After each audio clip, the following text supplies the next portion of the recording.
Hello foodies, welcome to A1 cooking Vijayawada. ఈరోజు మీ అందరి ముందు కొత్త డిష్ తీసుకొని వచ్చాను. కొత్త రెసిపీ చూడండి, కాజు ఘీ ఉప్మా. ఇది చాలా టేస్టీగా ఉంటుంది. చూడండి ఎలా చేస్తున్నాను. క్విక్ అండ్ ఈజీ రెసిపీ, చాలా టేస్టీగా ఉంటుంది ఉప్మా. మీరు కూడా ఎలా చేశానో చూసి కామెంట్ పెట్టండి. Thank you. చూడండి, ఈ కాజు ఉప్మా తయారీ కోసం ముందుగా ఒక 500 గ్రామ్స్ బాంబే రవ్వ సూజీ తీసుకోవాలండి. సూజీ రవ్వ వేసుకొని లైట్గా ఒక 5 మినిట్స్ రోస్ట్ చేసుకోండి. రవ్వని రోస్ట్ చేసుకుంటే చాలా బాగుంటుందండి ఉప్మా టేస్ట్. చూడండి, 5 మినిట్స్ రోస్ట్ చేసుకున్నాను. ఇప్పుడు స్టవ్ ఆఫ్ చేసి ఈ రవ్వని సెపరేట్గా ఒక బౌల్లో తీసుకొని ఉంచుకుందాం. చూడండి, ఇప్పుడు రవ్వ పక్కన పెట్టుకున్నాను రోస్ట్ చేసుకొని. ఇప్పుడు అదే గిన్నెలో ఒక 4 టేబుల్ స్పూన్ ఆఫ్ ప్యూర్ నెయ్యి వేసుకోండి. నెయ్యి వేసుకుంటే ఉప్మాలో చాలా ఫ్లేవర్ వచ్చింది, చాలా మంచి ఫ్లేవర్ వచ్చింది, టేస్టీగా ఉంటుంది ఉప్మా. ఇప్పుడు ఉప్మా తాలింపులు వేసుకుందాం అండి. ముందుగా ఈ మస్టర్డ్ సీడ్స్, ఆవాల గింజలు వేసుకోండి. దాని తర్వాత జీలకర్ర, దాని తర్వాత తాలింపు గింజలు వేసుకున్న తర్వాత ఫ్రై చేసుకోండి.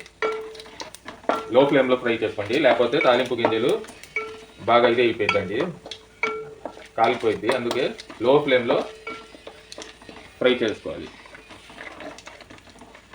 చూడండి, చట్ పట్టని సౌండ్ రావాలి తాలింపు గింజలు, అప్పటి వరకు ఫ్రై చేసుకోండి. నెక్స్ట్ వచ్చి పచ్చిమిరకాయలు ఒక 2 తీసుకుని ఇలాగా చిన్నగా చాప్ చేసుకున్నాను. అది అల్లం చిన్న చిన్న ముక్కలు, ఎండిమిర్చి, కరివేపాకు, ఇవి మొత్తం కలిపి వేసుకోండి.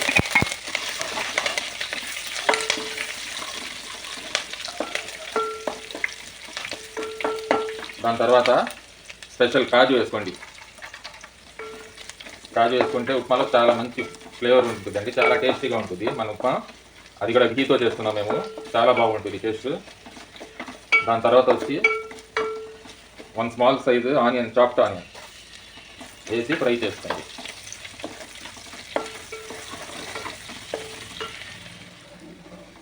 చూడండి, ఇప్పుడు వాటర్ వేసుకుందాం. హై ఫ్లేమ్లో పెట్టి వాటర్ వేసి బాయిల్ చేసుకోవాలండి. సుమారు నేను 500 గ్రామ్స్ వాటర్ ఇది బాంబే రవ్వ తీసుకున్నానుగా, దానికి సుమారు 1 లీటర్ వాటర్ పట్టిద్దండి. 1 లీటర్ వరకు వాటర్ వేసుకోండి. తర్వాత వాటర్ వేసుకున్న తర్వాత మీకు టేస్ట్కి సరిపోయినంత సాల్ట్.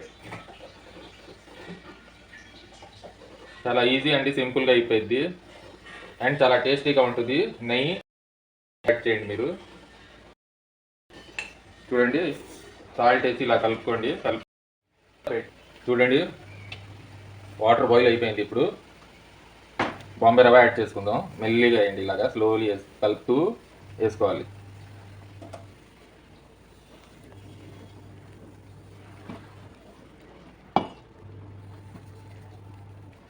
చూడండి, రవ్వ వేసుకున్నాను. ఇప్పుడు దమ్కి పెట్టేద్దామండి. దమ్కి పెట్టే ముందు లైట్గా కొంచెం పైన మళ్ళీ నెయ్యి యాడ్ చేసుకోండి, సరిపోద్ది. ఇప్పుడు మూత పెట్టేయండి ఒక 10 మినిట్స్ లో ఫ్లేమ్లో.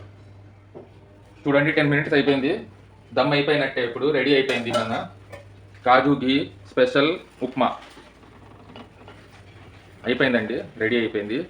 చాలా టేస్టీగా ఉంటుందండి ఈ కాజు ఘీ ఉప్మా. మీరు కూడా ట్రై చేయండి, తప్పగా ట్రై చేసి ఎలా ఉందో కామెంట్ చేయండి, లైక్స్ కొట్టండి. Thank you.